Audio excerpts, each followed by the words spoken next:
Okay. So the key part with all this then is when you're looking at Russia, you have to remember that basically they've had for a long time, and really in many ways still have, what you call a version of apartheid, which is usually only used for places like South Africa. But basically means if you're not of the group that are accepted as the in group, this ethnic group that is the Rus, which they don't see as an ethnic group, by the way, then you're never going to get into the system. And so in that type of a scenario, when the Soviet Union falls apart, these other countries just get out as fast as they can because they didn't get any benefit into the Soviet system, and so they don't want to have anything to do with it. When the Soviet Union collapses, because the Soviet system was a state-run system, which is still what China is today, pretty much. So basically, everything that was industry was actually controlled by the government. So whether you build a car, build an airplane, or whatever, they might have had companies, but the companies were all sort of share held by the government.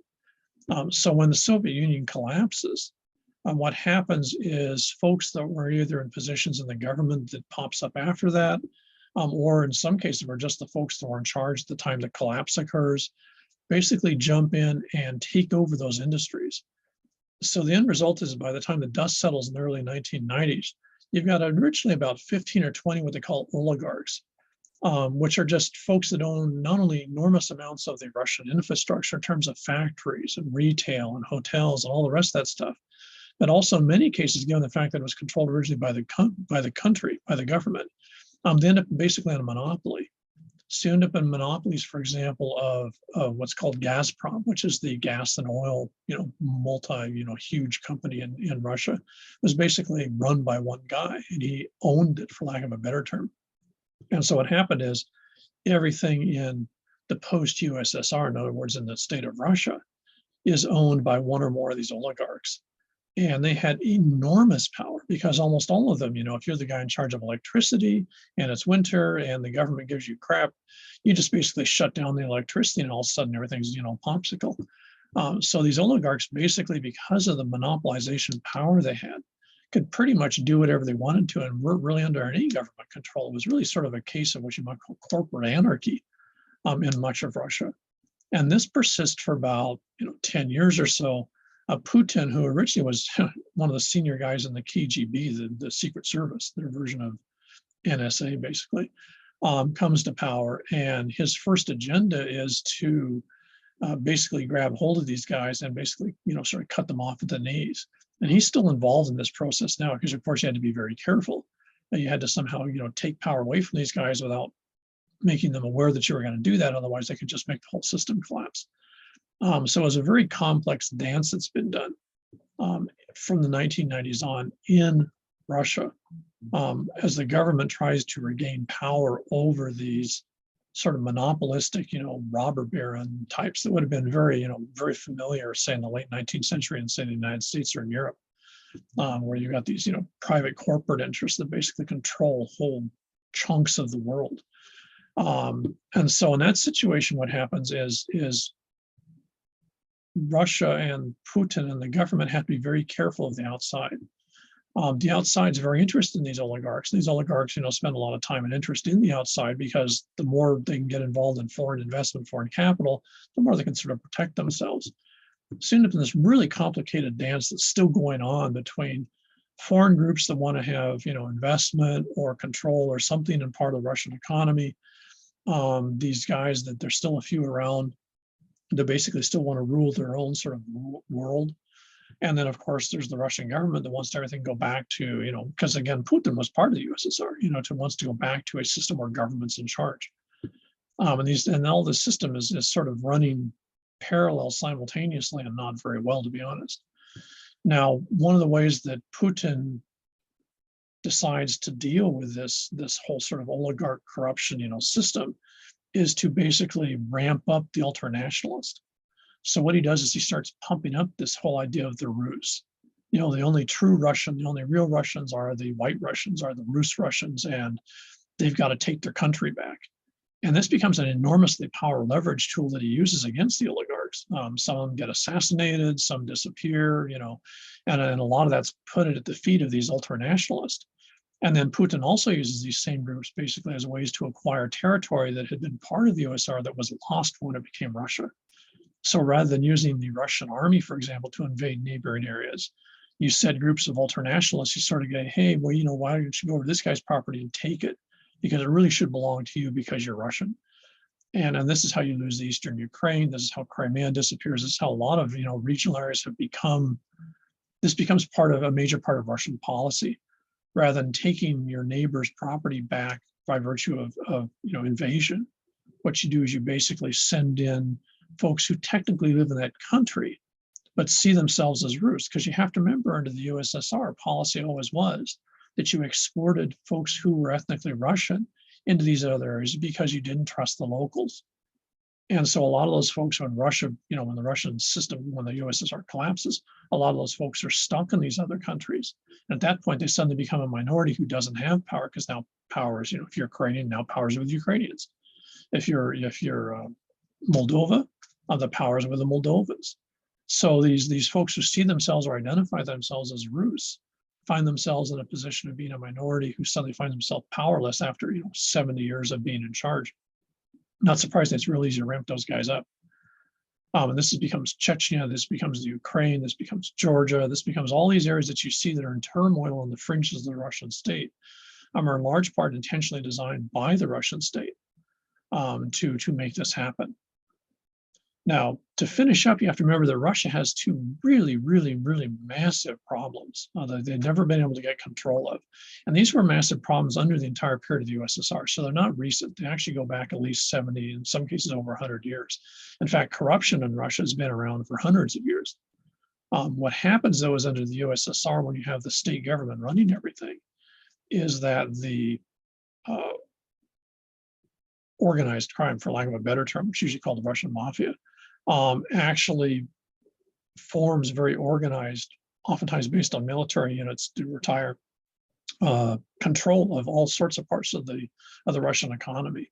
So by the 1960s, 1970s, if you went into Russian stores, I know this from relatives who went back to Russia, you couldn't find anything for sale. The store shelves were empty because the government had screwed up so bad on on making stuff.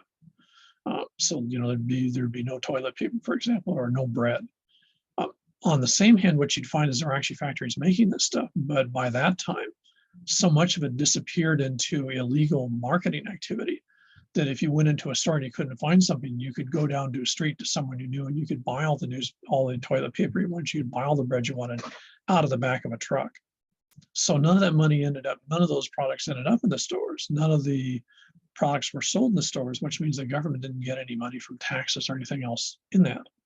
All this stuff disappeared. So basically everyone in Russia was involved in buying stuff, what's usually called the black market, which just makes it basically seems it's outside of government control.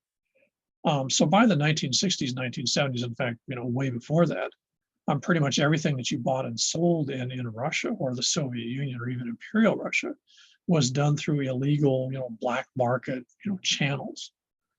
So it wasn't like the United States where, you could argue that, with the growth of prohibition and also, alcohol and stuff like that, and then moving into other areas, they'd always been in it, but organized crime was pretty lately arrival here.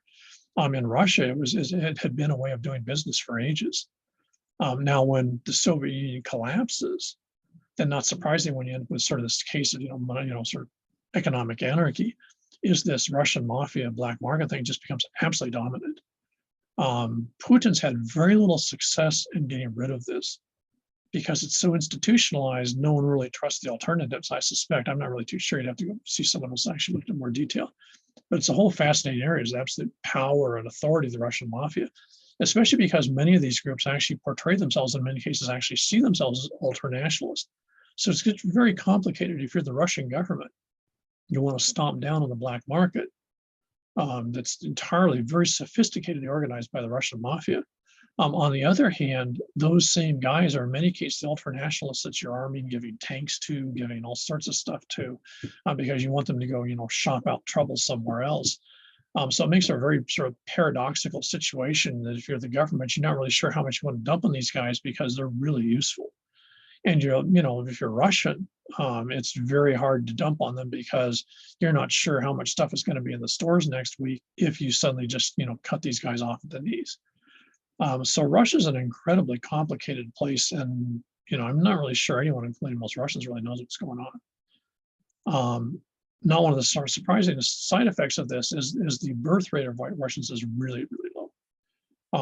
They are very much like the Japanese. There's very few Russians having kids. And so on one hand, you have a very low birth rate.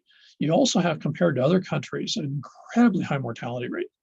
And there's two reasons for this. One is that under the way that Russia sees itself, they can't really admit that AIDS, HIV is actually sexually transmitted diseases in Asia, but especially in Russia, are not admitted to. So you're not going to have effective AIDS, HIV programs, for example, because in Putin's view of Russia, you're not going to have same-sex relationships. You're not going to have that type of thing. So therefore, these problems couldn't exist in Russia. They're only going to exist in countries like Denmark or Germany or England or the US or someplace where they're immoral. So the Russian stereotype of sort of what you might call ethnic morality means you can't admit you have a problem. So not surprisingly, the whole thing just goes completely through the ceiling. The other issue is alcoholism. Russians for generations have had a long tradition of making their own alcohol. My grandpa, who was Cossack Ukrainian, he used to make vodka in his garage, blew the door off once. So alcoholism making, and we're not talking wine here. We're talking, 80 proof vodka. In fact, in many cases, if you buy vodka in Russia, you'll find pepper in the bottom, and that's to actually absorb the ethanol, so it won't kill you. So a huge part of alcohol, and I'm talking hard liquor consumption in Russia, is made within the family.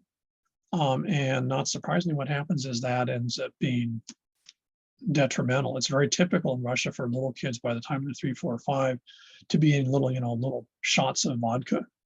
It's very typical by the time kids are 8 or 10 or 11 years of age to already be technically alcoholics. Alcohol rate in high schools in Russia is sometimes estimated between 60 and 70% of chronic alcoholism.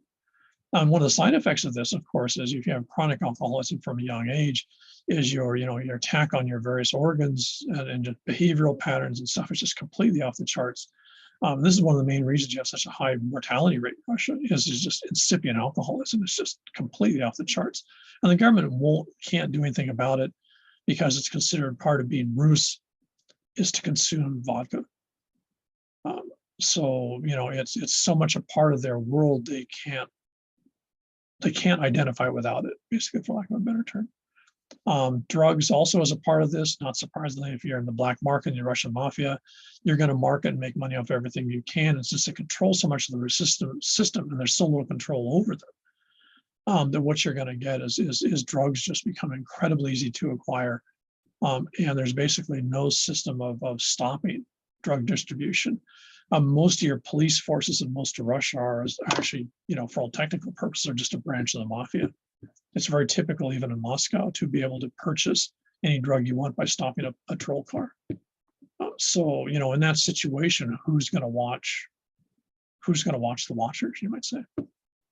So, if you're Russia, this is one of the reasons why the Russian state is so adamant about expanding its boundaries to the old former USSR boundaries, because then people won't look as much at the troubles inside the country because you can make all the troubles appear to be external. What you also have then, not surprisingly, is given the fact that Russia really wants to be, especially under Putin, really wants to be a remake of the USSR, is the enormous investment in military. So what you find is there's very little investment in social services. There's basically no investment, even in things like medical care and stuff like that are incredibly poor. That's very much what, traditionally would be called a third world country for much of the country. Education is very problematic in much of the country. And that's because, you've decided that what's important is to regain the boundaries of the old USSR. So you're going to pour, gazillion dollars into your military, and other things sort of fall by the wayside.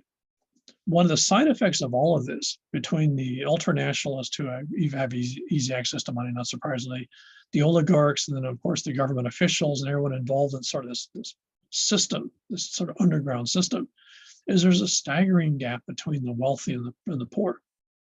Probably more so than any place outside of India. And so what you get is wealthy Russians, and you see them occasionally here in Hawaii, though you see them more in Europe. The top 1% have almost as much money as God. They just got staggering amounts of resources and wealth. And this includes, of course, this would include senior government officials. What you then find is there's absolutely no middle class. There's no one in the middle. And then all of a sudden, you have this huge part of the population that's stunningly poor. And this is an enormous issue, both in terms of demographics, because what this means, of course, is the folks in the poverty gap are going to include almost entirely anyone in the population who isn't considered ethnically Rus. So, the internal stresses and strains in the Russian state are just, sort of mind-boggling in terms of all the different directions the stresses and strains occur. And this is sort of Russia in 2020 as this, and in 2022 is this, and also dealing with these issues becomes, if it was just one of them, you might be able to deal with them. To be honest, I don't know how you deal with all of them because they're all mutually interrelated. The oligarchs are tied into the Russian mafia, who are tied into the government, who are tied into the ultranationalists, who are tied into the low birth rate, who are tied into this whole ethnic identity thing. It's an absolute zoo. So the end result is just an incredibly complicated country with an incredibly complicated set of contemporary critical social issues and economic issues, which, I have no idea how they plan to make them resolve them. And I'm not sure that they've actually got a plan.